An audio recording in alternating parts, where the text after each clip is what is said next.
truth is the most convincing story that maps onto reality, and that's why the central narrative is falling apart. Right now in the United States, people should not be walking around with masks. We must see the central narrative for the fiction that it is. We are Americans. While elections are sometimes messy, this was a secure election. The founders began the fight for human liberty and self-governance, and it's up to us to finish the job. I'll tell you what, we are in a truth emergency right now. This is the end game.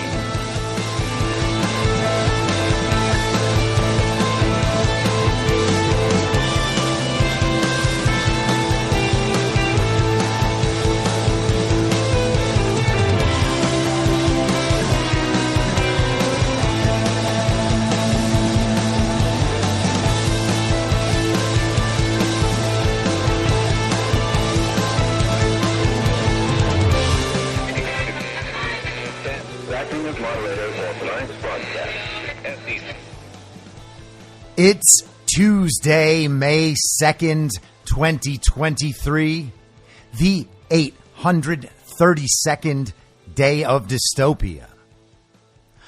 I'm your moderator, Chris Paul. Let's be reasonable.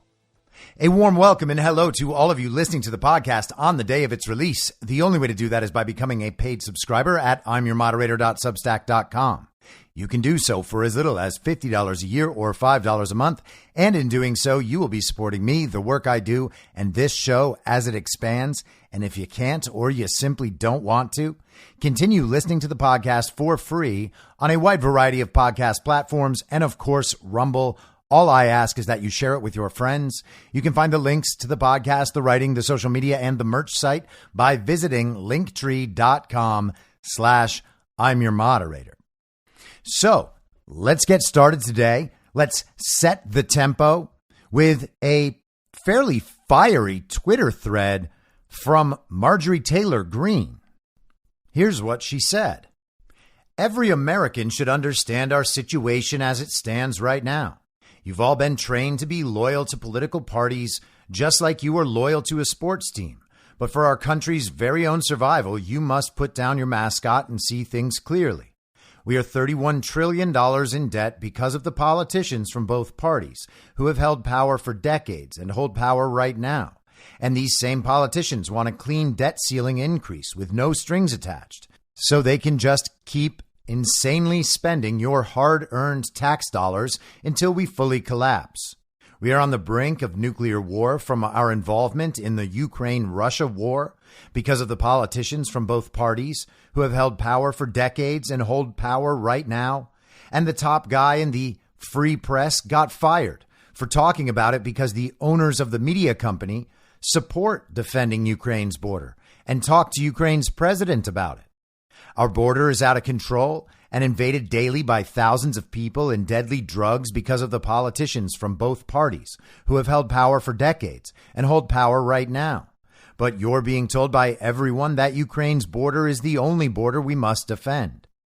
Big corporate banks, backed by the Treasury, are swallowing smaller banks in terrifying speed, while these same politicians aligned with others who have financial interests are moving America along with the world to digital currency. At the same time, America is being converted to electric vehicles by the same politicians and their financially invested friends, not because of consumer demand or because electric vehicle batteries are American-made and good for the environment, because they're not.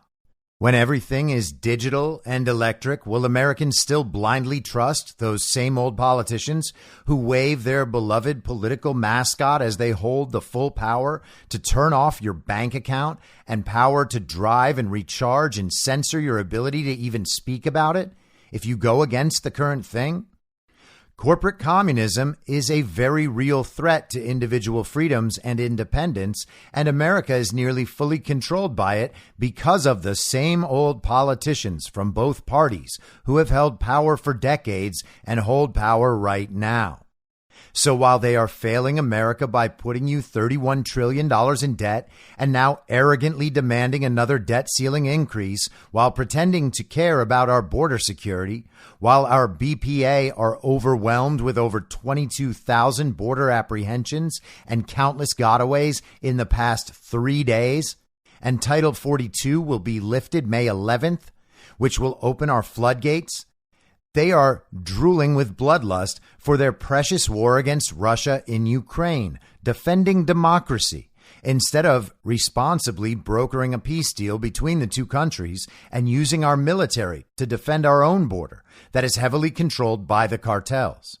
And the President of the United States' family has been involved in money laundering in exchange for influence at the highest level of our government, with his son at the head of the criminal enterprise, running the show while also involved in human sex trafficking. And literally everyone in Washington has known for years. But now some of us hold the proof in our hands. But the power to prosecute lies with the complicit DOJ, whose alliance lies with the same old politicians from both parties who have held power for decades and hold power right now. I won't participate or go along to get along.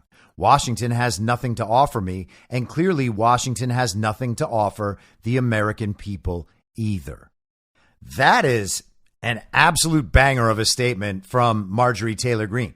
And I'm not the biggest MTG fan in the world. I like her most of the time.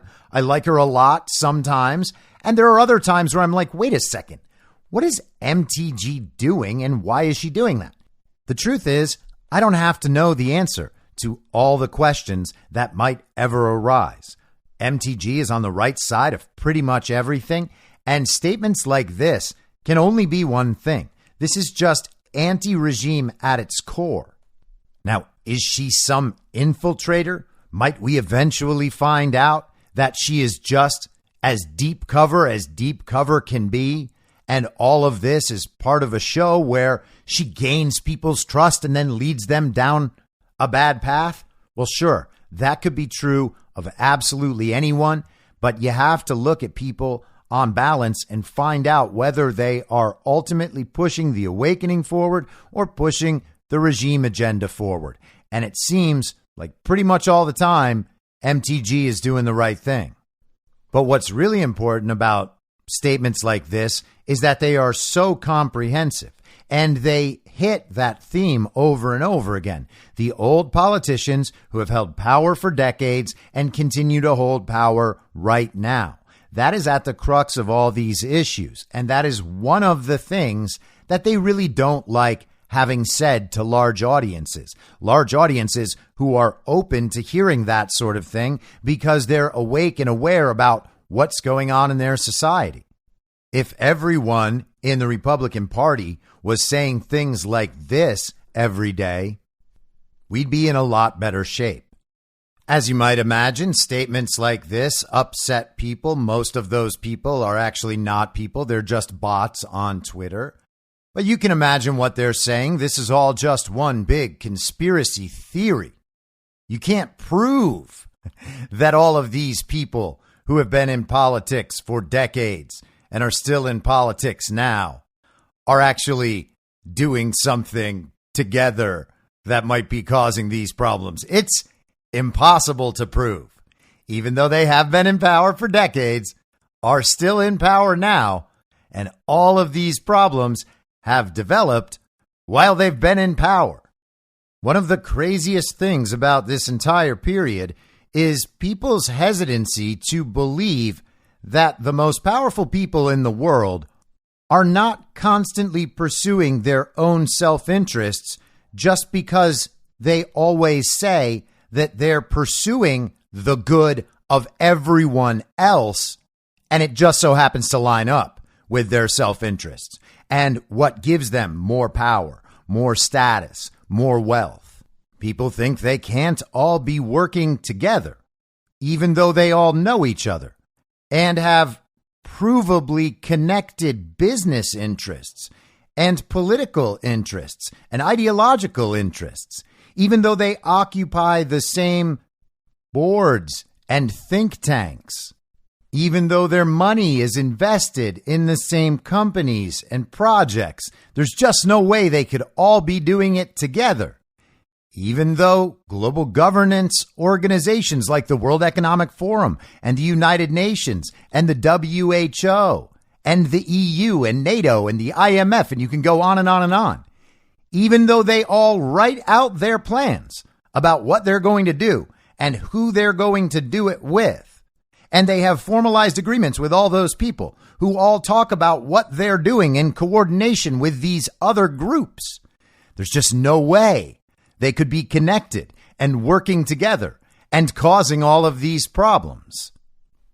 Even though they predict the problems and write down their predictions and tell them to everybody and then do them in front of everybody, achieving the results that they told everyone they would achieve, there's just no way that all these people can be working together and causing all of these problems.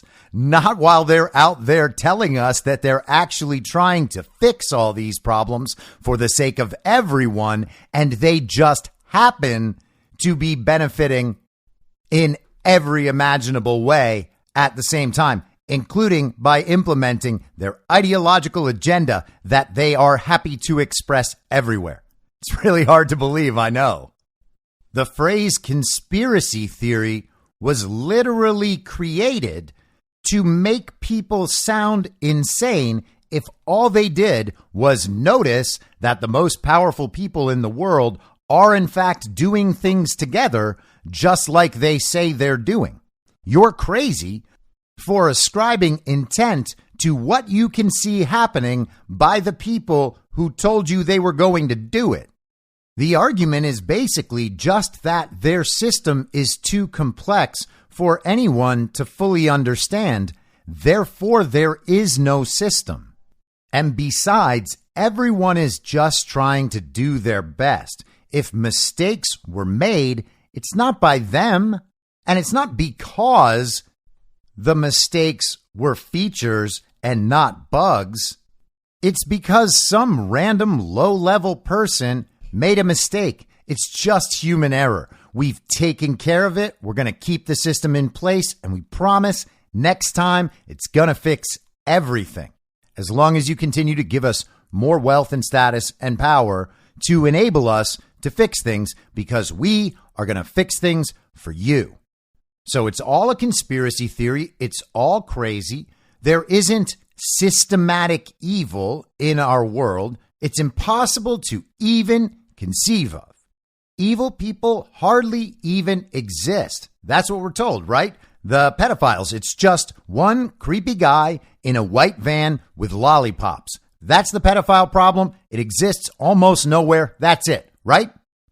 We know Nazis are evil. We know about all the evil things they did. And yeah, we're supporting Nazis in Ukraine right now, but that is for a good cause. And we would never do any of the other things Nazis did besides support Nazis for a good cause. We would never burn books. We would never use censorship and propaganda. We would never change the definitions of words. I mean, yes, we did all those things, but it was for a good cause. We would never force medical experimentation or segregate the population. I mean, yeah, we did those things, but it was for a good cause. We would never want to create a superhuman race because we believe that some people are superior to others. And we would never want to make ourselves immortal superhumans like the Nazis wanted, even though we are 100% doing that right now. We would never embrace slavery or work camps or concentration camps, even though we totally fund them in other countries right now, and we have a slave trade on our southern border right now. We would never, ever do those kinds of things. We would never stoke ethnic hatred. We would never create a hate movement all centered around one guy who's trying to destroy our whole thing. We would never do that. We would never project hate society-wide on that person's supporters. We would never do that because we're nothing like the Nazis, even though we are doing that now. And we would never, ever change laws outside the bounds of the Constitution. We would never steal elections. We would never, ever try to take over countries because we are anti-colonization, and we are not like the Nazis. We do not want to take over the world, even though we're doing it right now. And we can show you that we're doing it right now because we have this thing called the United Nations that just popped up out of nowhere a long time ago, as if it's always existed. And we have the World Economic Forum that combines the ideas of the United Nations with corporatism. It marries them in this perfect place so that they can work together all the time in a formalized way, governed by codes of conduct and partnership agreements. None of it could ever happen without systemic evil. And systemic evil's not real, therefore none of it can happen. It's all a conspiracy theory. What you're upset at is an infinite string of human errors that can simply never be dealt with. The important thing is that we move on from them and move forward. Now, one thing that is absolutely a conspiracy theory is high-profile sex trafficking and child trafficking. It could never happen. Systematic evil like that is not possible. Therefore, it doesn't happen. Except this is from the Wall Street Journal on Sunday.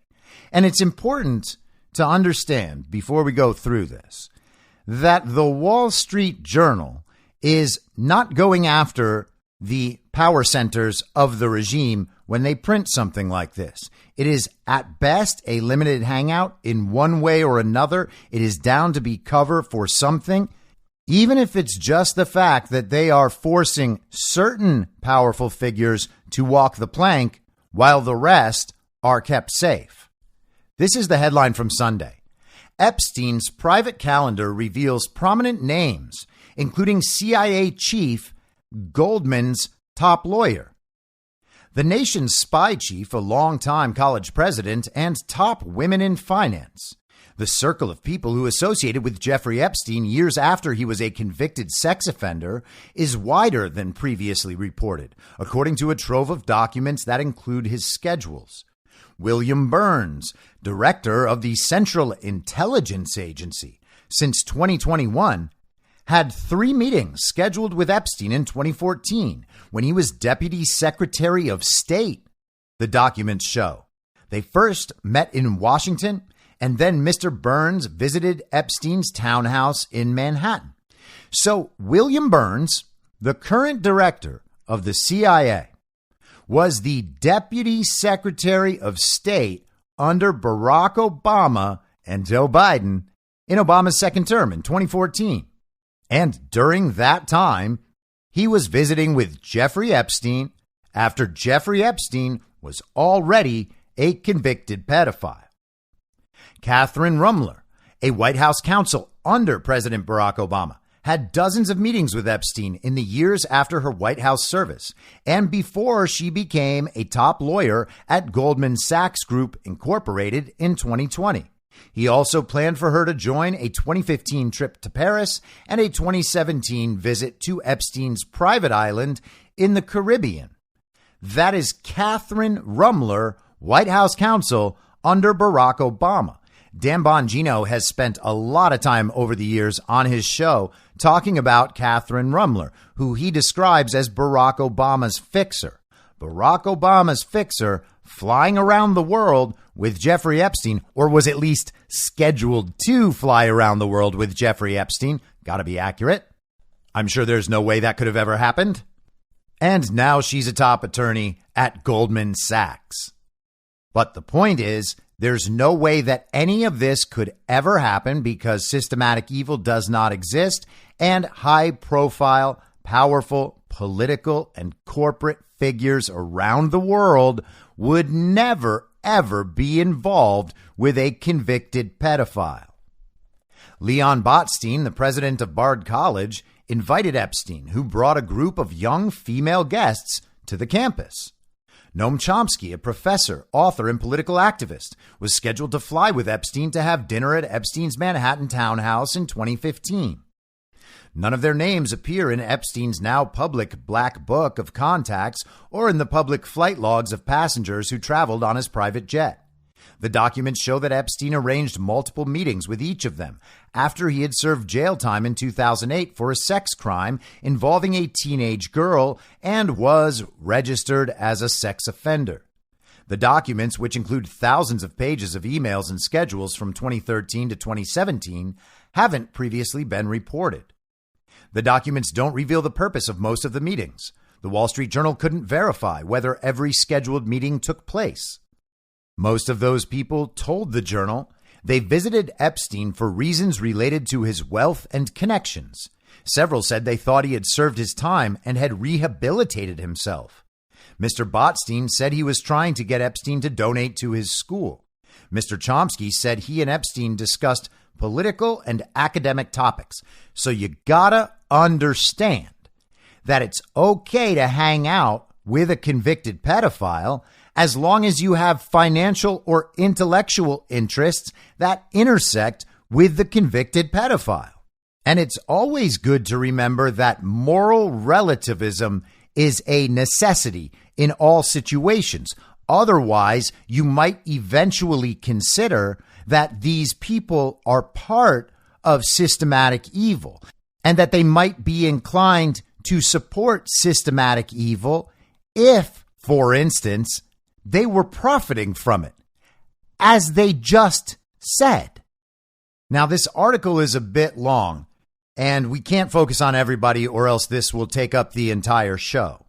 The article itself is obviously worth the read, despite the fact that it is definitely or almost definitely some sort of limited hangout and or cover up and or smokescreen for what's really going on. But let's focus on William Burns, the current CIA director and former Deputy Secretary of State under Obama, and Catherine Rumler, who's Obama's fixer and former White House counsel. Mr. Burns met with Epstein about a decade ago as he was preparing to leave government service, said CIA spokeswoman Tammy Kupperman Thorpe.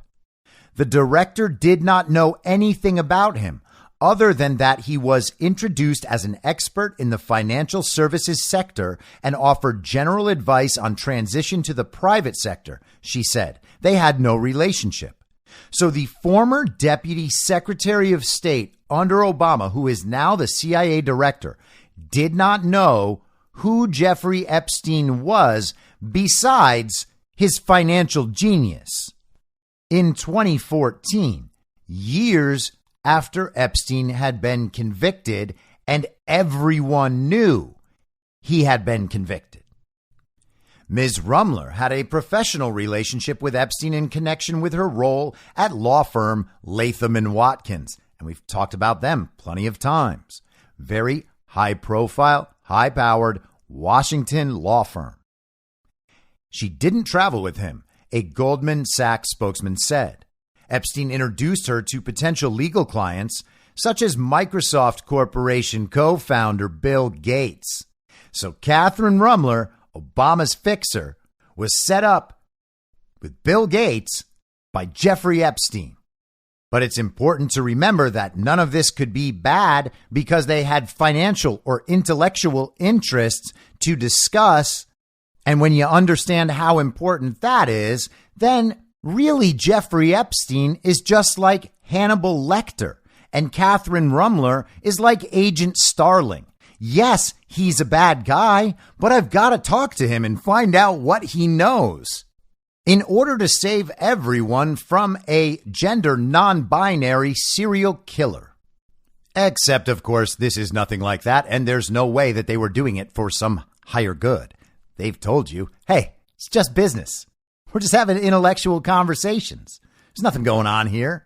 I mean, yeah, he's a convicted human trafficker and pedophile, but financial interests. Some more background on the Epstein thing, and then we'll get back into Burns and Rumler. In 2006, Epstein was publicly accused of sexually abusing girls in Florida who were as young as 14 years old.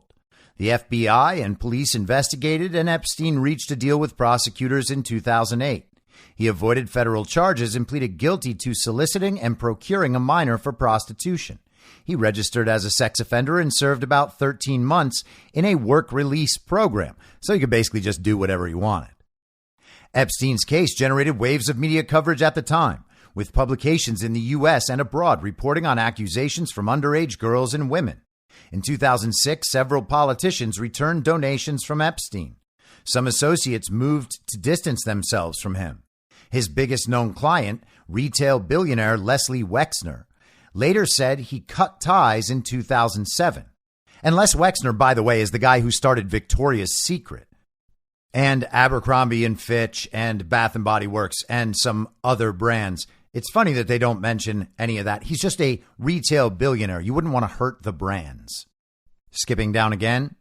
Despite the negative press, Epstein's days were filled from morning to night with meetings with prominent people, the documents show. There were dinners at New York restaurants, meetings at luxury hotels, and gatherings in the offices of prominent law firms. Many appointments were held at Epstein's townhouse in Manhattan. Prosecutors alleged in 2019 that the townhouse is where Epstein sexually abused female victims for years, many underage, and that he paid some of them to recruit their friends to engage in sexual activity. After the Miami Herald reported that dozens of women said they were abused, prosecutors charged Epstein in 2019 with a sex trafficking conspiracy. He died later that year in a New York jail while awaiting trial in what the city's medical examiner said was a suicide. And no one anywhere believes that last part. Tucker was even saying it on television, which may have contributed to his departing Fox News. The point, though, is that there was no point at which Jeffrey Epstein stopped working in his trade. So when people like Burns and Rumler were meeting with him, he wasn't just a convicted former pedophile. He was a current pedophile and human trafficker who just happened to be on the loose because of those same political connections. The Deputy Secretary of State and a White House counsel have absolutely no excuse not knowing who Jeffrey Epstein was. And that's even giving them the benefit of the doubt already. There is absolutely no chance they didn't know who Jeffrey Epstein was, and they visited him anyway. Mr. Burns, 67 years old, a career diplomat and former ambassador to Russia, had meetings with Epstein in 2014 when Mr. Burns was Deputy Secretary of State. A lunch was planned that August at the office of law firm Steptoe and Johnson in Washington. Epstein scheduled 2 evening appointments that September with Mr. Burns at his townhouse, the documents show. After one of the scheduled meetings, Epstein planned for his driver to take Mr. Burns to the airport.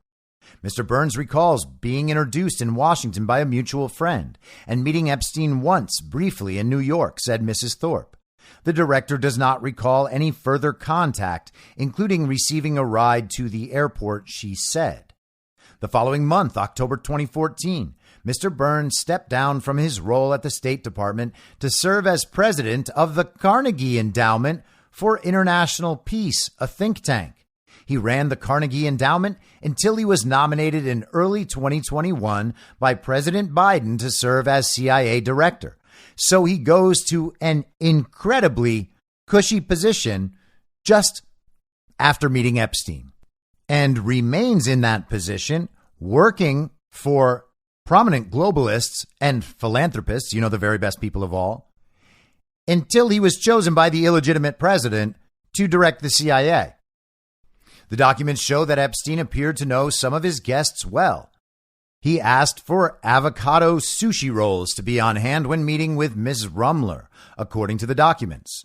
He visited apartments she was considering buying. In October 2014, Epstein knew her travel plans and told an assistant to look into her flight. See if there is a first-class seat, he wrote. If so, upgrade her. Sounds like Goldman Sachs is probably giving us the full story. They never even knew each other. They just discussed a couple financial interests. It was like the whole thing never happened, honestly. In 2014, Epstein called Ms. Rumler within weeks of her leaving the Obama White House. Epstein planned a lunch in August 2014 at his townhouse, followed by a series of meetings to introduce her to a wider circle of his acquaintances. Ms. Rumler first met Epstein after he called her to ask if she would be interested in representing Mr. Gates and the Bill and Melinda Gates Foundation, the Goldman Sachs spokesman said. A spokeswoman for Mr. Gates said Epstein never worked for Mr. Gates, misrepresented their relationship, and that Mr. Gates regrets ever meeting with him. Again, it's like it never happened. Bill Gates is just wishing it so, and then it's so, according to the Wall Street Journal. and whichever of their readers want to make excuses for these sorts of things because they've made other excuses for these same people. A lot of people have been doubling down, tripling down, quadrupling down. I could go on and on and on ad infinitum on their position that Bill Gates must be good. He's saved all of these lives in Africa from malaria. He's invested in vaccines, these life-saving vaccines that have saved everyone's lives. All the pro-vax people through COVID, the ones who were supporting forced medical experimentation and medical segregation, even though they never would, even though they never ever would support those things, they did support them, and they supported Bill Gates supporting them. They had to go in on that whole thing. Bill Gates is actually not an evil man. Look at this good that he's doing. You're telling me he's evil in other ways. Well, now I've got to defend him in all those ways, or else you'll be right about the vaccine, and I can't let that happen. So we have a lot of people out there who have spent their time supporting Bill Gates, whose father was a eugenicist at Planned Parenthood, and who himself is funding the WHO, all of these other organizations, the pharma companies, the regulatory boards. As much as anyone, Bill Gates is directing this global pandemic response, at least in a financial sense, if not an on-the-ground management sense. But it's impossible that one of the best people ever could also be evil. Therefore, Bill Gates is not evil. Therefore, Bill Gates never liked Epstein, genuinely regretted ever meeting him. Epstein misrepresented their relationship when he was setting up those meetings with Obama's fixer, the former White House counsel. Epstein was just misrepresenting their relationship. He was never actually setting up that meeting. Got it. And Epstein never worked for Bill Gates. And all of that has to be true, or else then you might have to think that Bill Gates is a bad guy, and then his whole influence on the global medical community might not be as pure and good as you've argued for the last however many years. And then what? Then the whole thing comes crashing down. So better to just avoid it, commie. Pretend it didn't happen. Everybody knows that if it one day comes out you've been complicit in the cover-up of this horrific moral evil, pleading ignorance and lying about it is sure to get you off the hook. Epstein and his staff discussed whether Ms. Rumler, now 52, would be uncomfortable with the presence of young women who worked as assistants and staffers at the townhouse, the documents show. Women emailed Epstein on 2 occasions to ask if they should avoid the home while Ms. Rumler was there. Epstein told one of the women he didn't want her around, and another that it wasn't a problem, the documents show. Ms. Rumler didn't see anything that would lead her to be concerned at the townhouse and didn't express any concern, the Goldman spokesman said. Over the next few years, Ms. Rumler, then a partner specializing in white-collar defense at Latham & Watkins, had more than 36 appointments with Epstein, including for lunches and dinners. In the normal course, Epstein also invited her to meetings and social gatherings, introduced her to other business contacts, and made referrals, the Goldman spokesman said. It was the same kinds of contacts and engagements she had with other contacts and clients. So it's all the same. Don't you understand? Yeah, we said that she really never met with him at all, but sure, there were 36 meetings on the schedule, and he knew what kind of sushi she liked, but pretty much no relationship there at all. In 2015, she was scheduled to fly with Epstein to Paris, and in 2017, he planned to stop in St. Lucia to take her to his island home in the U.S. Virgin Islands for the day, according to the documents.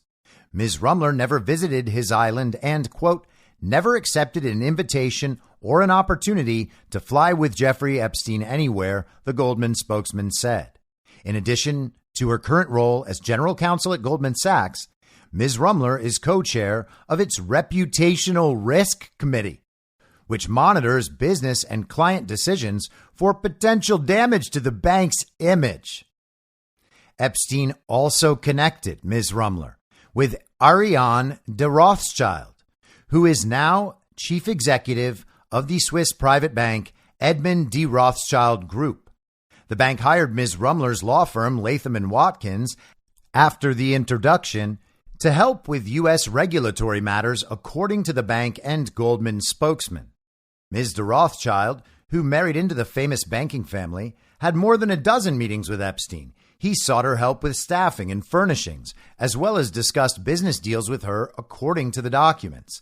And then you get plenty of statements from the Rothschilds telling you how their relationship was also just a kind of casual sort of thing, where they discussed common interests, financial and intellectual. And she never really knew Mr. Epstein's history. Isn't it incredible? The most powerful, competent people in the world, with all of the resources, the sorts of people whose reputations are always on the line and can always be harmed by public scandal, the sorts of people who can literally use government connections and resources to get proper background checks on everyone they deal with, had no idea who Jeffrey Epstein was. In September 2013, Epstein asked Mrs. de Rothschild in an email for help finding a new assistant, female, multilingual, organized. "I'll ask around," Mrs. de Rothschild emailed back. She bought nearly $1 million worth of auction items on Epstein's behalf in 2014 and 2015, the documents show. Mrs. de Rothschild was named chairwoman of the bank in January 2015. That October, she and Epstein negotiated a $25 million contract for Epstein's Southern Trust Corporation to provide risk analysis and the application and use of certain algorithms for the bank, according to a proposal reviewed by The Journey. Certain algorithms. The Rothschilds and the Epsteins are working on the application of algorithms for the bank. I have a feeling we're going to hear about that again in the future. Just a feeling. In 2019, after Epstein was arrested, the bank said that Mrs. de Rothschild never met with Epstein and it had no business links with him. The bank acknowledged to the Journal that its earlier statement wasn't accurate. It said Mrs. de Rothschild met with Epstein as part of her normal duties at the bank between 2013 and 2019, and Epstein introduced the bank to U.S. finance leaders, recommended law firms, and provided tax and risk consulting. And the article goes on and on. It tells the Noam Chomsky story. It tells some stories about that Botstein guy and some others. But what I want to focus on for the purpose of this discussion is the fact that you now have in the mainstream media, in the public understanding, inside the bubble, acknowledgement that very powerful people in this world are directly connected to Jeffrey Epstein, the current CIA director, who was former Deputy Secretary of State. He says, "I barely know the guy." Catherine Rumler, Barack Obama's White House counsel and Barack Obama's fixer, seems to have a fairly friendly relationship with Jeffrey Epstein. She says, "I barely know the guy." Ariane de Rothschild, global banker, all the way at the top, the best of the best of the best people. She has a very close relationship with Jeffrey Epstein. How does it happen? After you are a convicted human trafficker and pedophile, given an extraordinarily light sentence, you are able to go out and start your life again, the lifestyle of the rich and the famous and the powerful, with all of these rich and famous and powerful people needing, for one reason or another, your services. Now, people have largely speculated, understood, theorized that Jeffrey Epstein is basically an intelligence community honeypot. Who knows who he's run by? If he's run, is he running things, or was Ghislaine Maxwell running things the entire time? Her father, Robert Maxwell, media magnate and Mossad asset. How does that piece link in? The entire story over the last few years, from Epstein's imprisonment and then his suicide to the capture and trial and conviction of Ghislaine Maxwell. We still haven't gotten the client roster yet. Why is that? These are two very powerful people connected to global bankers, former presidential administrations, the CIA.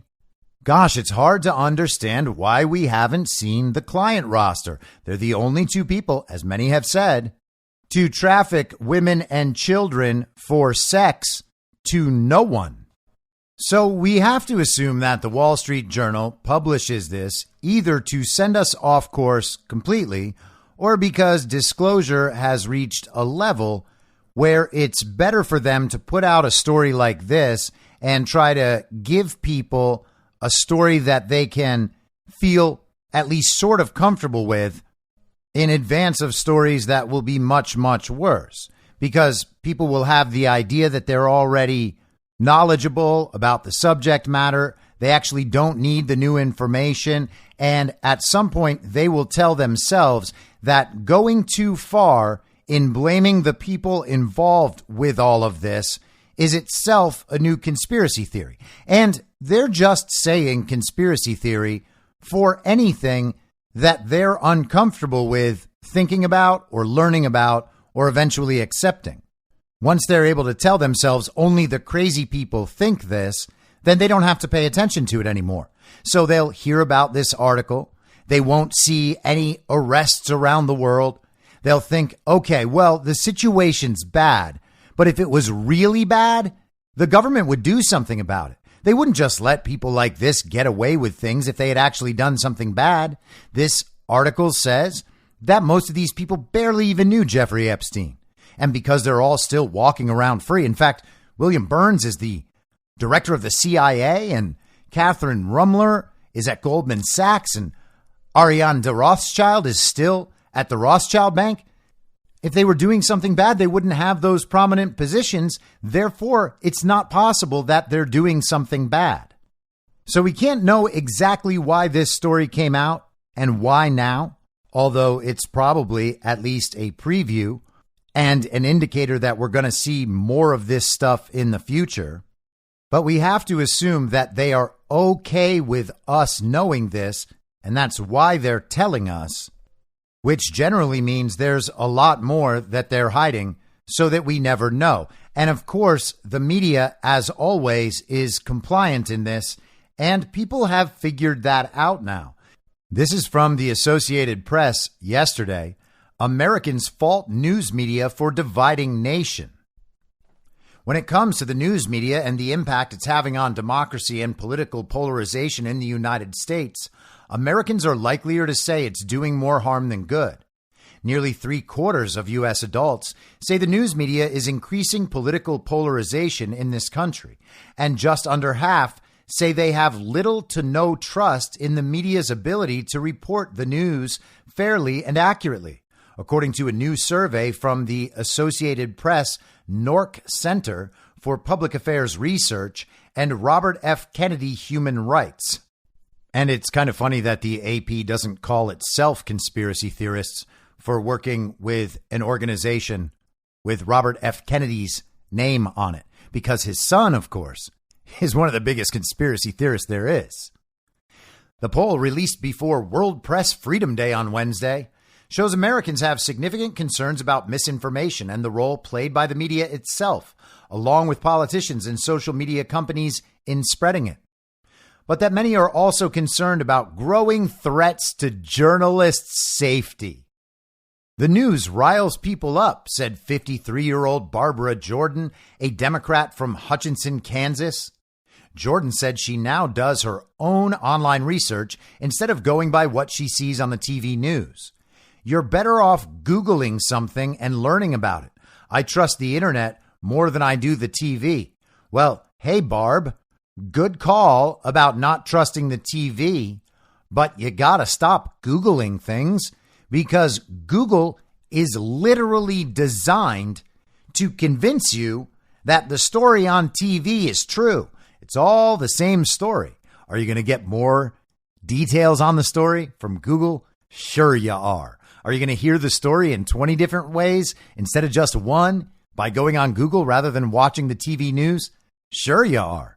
Does that matter at all when it's the wrong story in all 20 instances? No, of course not. You're still addicted to the central narrative. That breakdown in trust may prompt Americans to reject the mainstream news media, often in favor of social media and unreliable websites that spread misleading claims and that can become partisan echo chambers, leading to further polarization. The Associated Press knows best. The Associated Press can never be described as an unreliable website that spreads misleading claims. They are the authoritative source. The Associated Press is one of the prime voices of the authoritative source. So anything that disputes what the Associated Press says must be wrong. Sure, the Associated Press is absolutely, unequivocally part of the mainstream media. And they just did a poll that shows them no one trusts the mainstream media. But the Associated Press is telling you that refers to someone else in those deep, dark corners of the internet where all the conspiracy theorists go. This article is kind of amazing. It really does try to make the case that Americans don't trust the media, but it's because of misinformation that Americans don't trust the media. Therefore, more needs to be done to slow the spread of misinformation. Just 2 weeks to slow the spread. Here's what their case becomes. Social media plays a key role, with nearly 2/3 of respondents saying that when they see a news story on social media, they expect it to be inaccurate. Those who said they rely on social media regularly for their news were somewhat more likely to trust it than others. Overall, about 6 in 10 said the news media bears blame for the spread of misinformation, and a similar percentage also said it has a large amount of responsibility for addressing it. Majorities also think others, including social media companies and politicians, share in the responsibility for both the spread of misinformation and for stopping it from spreading. Now, the problem with polling questions like this and polling in general is that the questions can generally be taken 2 different ways depending on whether you exist in the empirical observable reality or whether you are participating in the central narrative and in every way part of the false reality where everything is totally inverted. Do you trust the media? Well, from our perspective, everybody would say, no, of course not. That's absurd. The media literally exists to lie to us and to make us believe a whole bunch of things about the world that are provably false.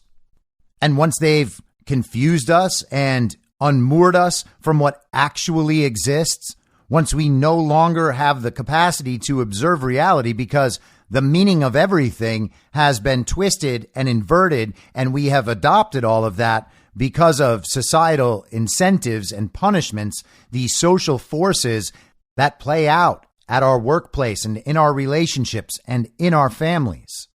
Then we become atomized. Then nothing means anything. Morality is relativistic and pointless. And we can see this process play out right before our own eyes. Of course, we don't trust the media. We would never trust those people. Those people are obviously not to be trusted. They lie all the time in the same direction for the same reasons, all of which is observable. Now, the other side will also say that they don't trust the media, and they don't trust social media, and they don't trust the government, because what they witness is aspects of all of those things, whether it's Fox News or disinformation in social media, or politicians on the other side amplifying conspiracy theories. All of them are eroding trust in the news, and they see stories that conflict with what they believe, therefore assuming that those news sources are untrustworthy, even without ever reading those news sources or having any idea of what's going on in the world. So both groups respond the same way to the question. They don't trust the media. It's just that they don't trust the media for 2 entirely different reasons based on one's adherence to the central narrative, the total inversion in the false reality. And because there are two totally different reasons for believing that the media is untrustworthy, that means there must be two totally different solutions. And that's what we're having described to us. The solutions are more control over misinformation, disinformation, malinformation online. What we need is a trustworthy mainstream media. And everybody is more likely to trust the mainstream media when no one else is telling a different story. You see how that works? And so rather than presenting both solutions in the article, they only present the solution that continues to help them. They don't say at any point in that article, well, you know, some people actually understand the corporate nature of mass media. They understand that the only thing the media is doing is trying to tell us what to believe so that they can construct the world in their own image and people will go along with it. The article doesn't tell us that what people really want is the full decentralization of media. What people want is a free and open market of ideas. They only tell us the other side, that the solution is more control over misinformation, as if we haven't had enough. America First Legal today put out this press release. America First Legal files landmark federal class action lawsuit against private entities that conspired with the federal government to censor speech. So how about that?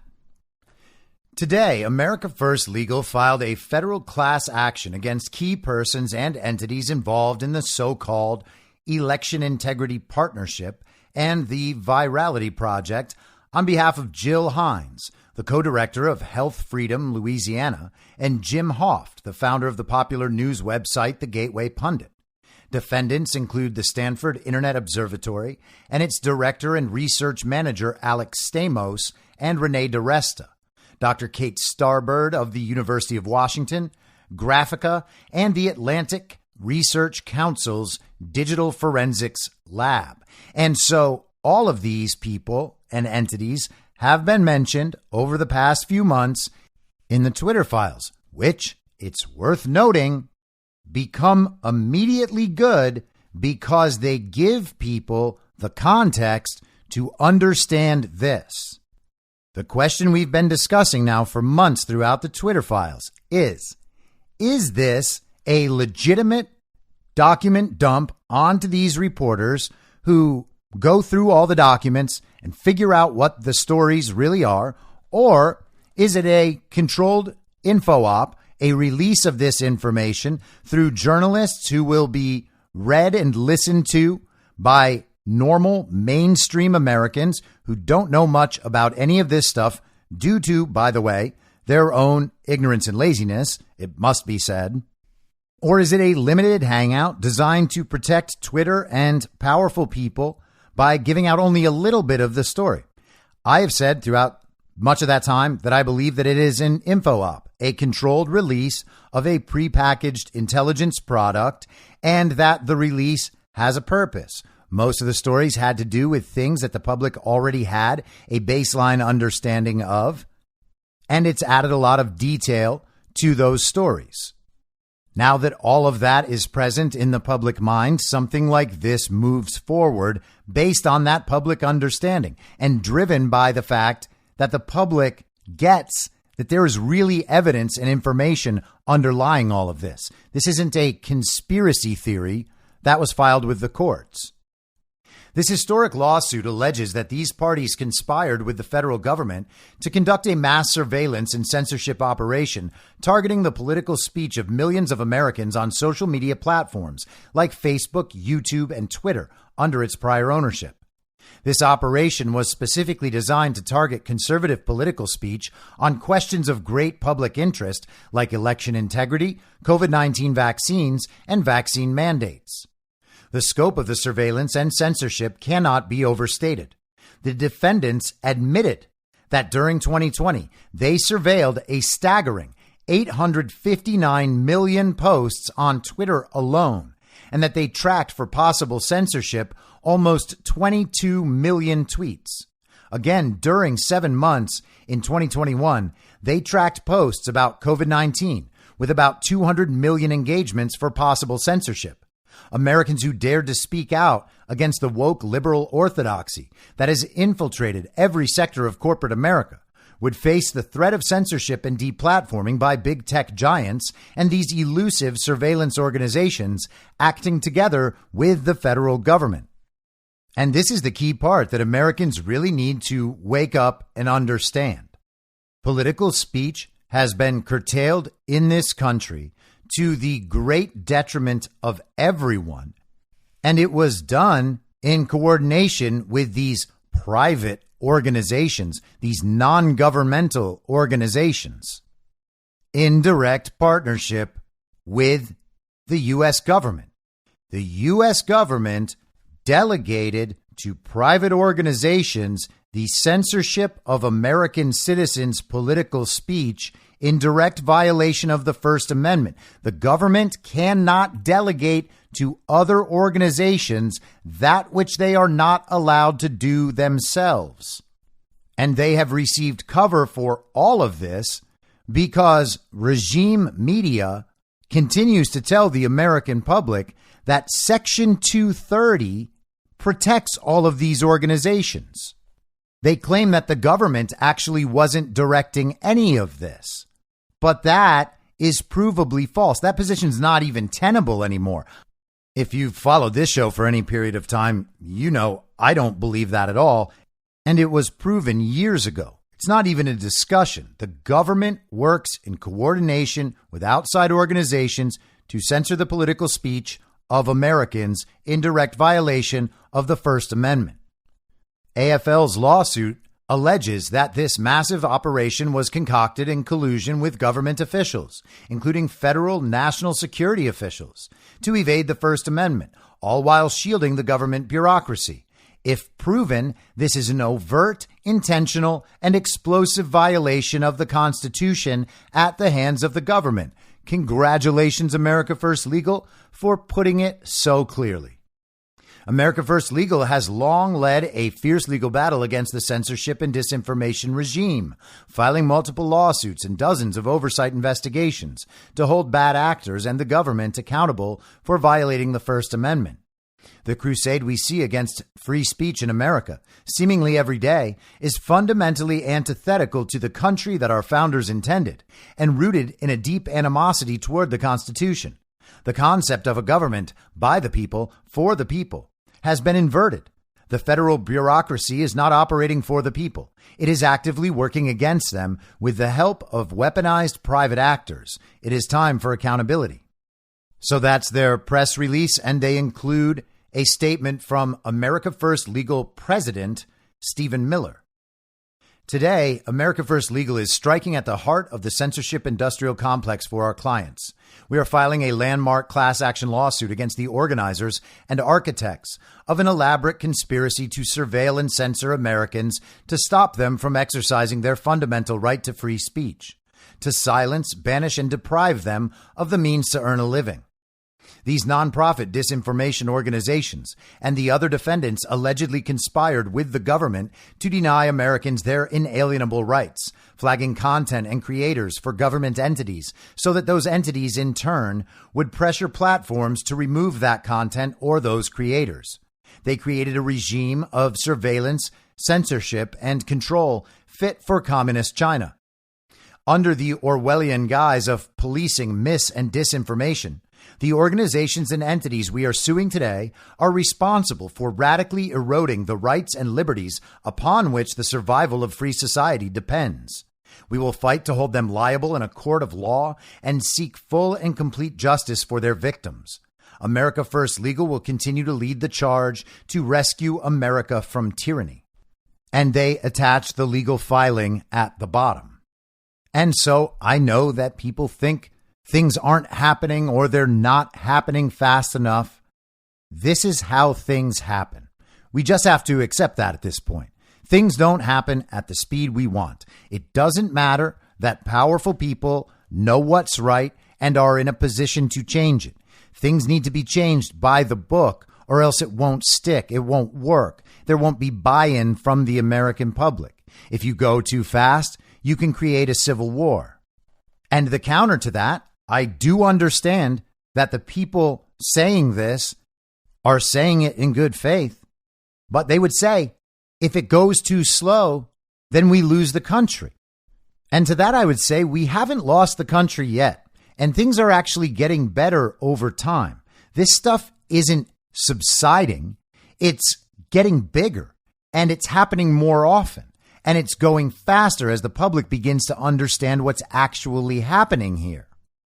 If 90% of the public understood the day after the election in 2020 that the election had obviously been stolen and that the results were a product of widespread systemic fraud, then perhaps it could have been immediately overturned in full view of the American public, and we would have been able to have a stabilized society throughout that period of adjustment where people realize and accept what has actually happened to their country. But that's not where we were. The media was too strong. People still held their trust in the media. They didn't believe that the media could lie to them about something like an American election, even though it had just spent 8 months lying to them about a pandemic. But we're not at that point anymore. The public now is beginning to understand all of this. The lawsuits that are being filed and that are progressing through the court system, as slow and as frustrating as that process can be, are now being seen as legitimate filings in order to protect the rights of Americans and not just crazy conspiracy theories from those delusional MAGA people who just can't accept that they've lost on all these issues. These are the right cases to be bringing them, and we're seeing them now for a reason. We saw the Twitter files released slowly over time to lay all of this out for a reason. And we can see the two things as they come together and where they're going. And we see the same pattern repeat in every area we're discussing. The problem is not that nothing's happening.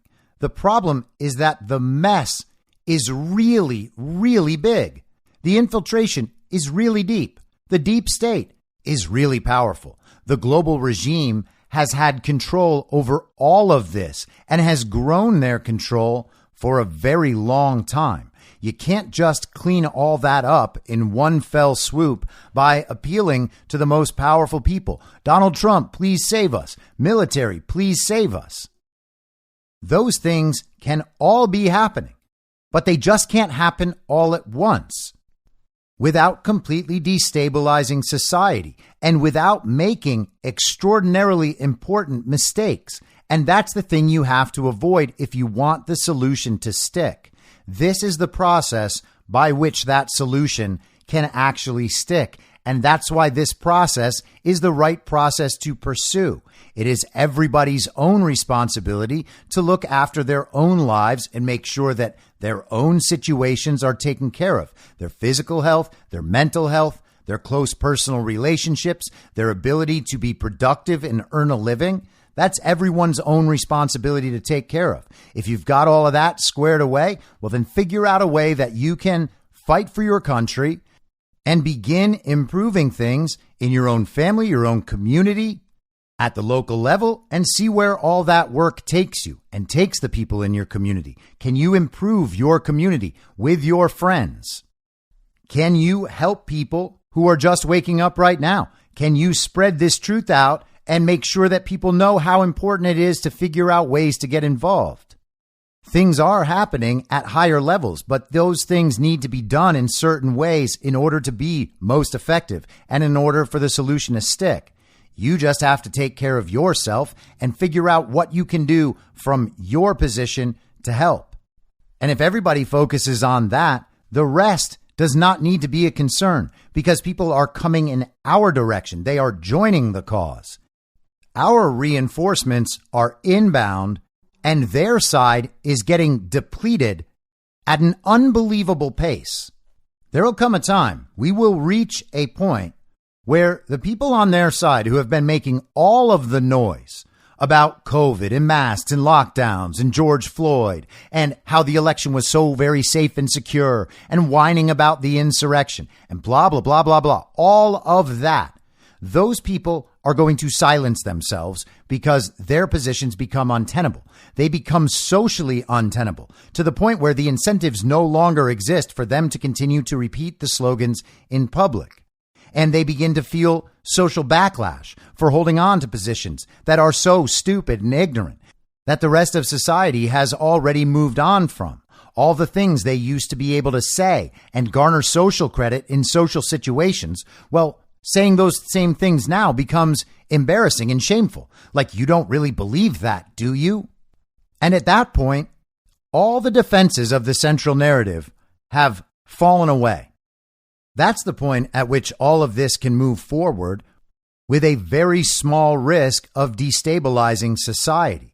And if we want to go on, if we want to have a prosperous nation, if we want to make America great again, if we want to enter the American Renaissance, then this has to be done without destabilizing society. You can be frustrated with it all you want, but it's important to understand that not only did it have to be this way, at this point, it literally could not have been any other way. And it should be fairly easy to see that we are winning and we will win, and nothing's going to stop that. I'll be back tomorrow at the same reasonable time on the same reasonable podcast network. I don't have a network. Masks and lockdowns don't work. They lied to you about a pandemic, and Joe Biden will never be president. In my mind, that's the end game. If you're listening to this episode for free, you can support me and support the show and the work I do by signing up for a paid subscription at imyourmoderator.substack.com. You can do so for as low as $50 a year or $5 a month. Comes out to under $0.25 per episode, and you'll blast right through the paywall for all of the writing.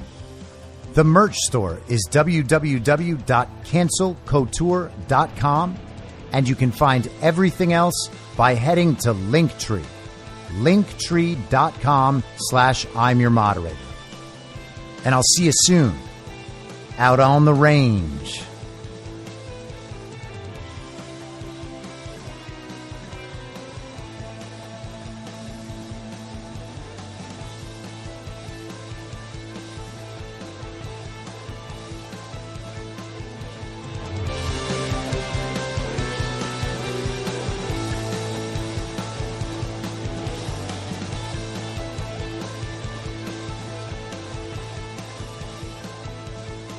It's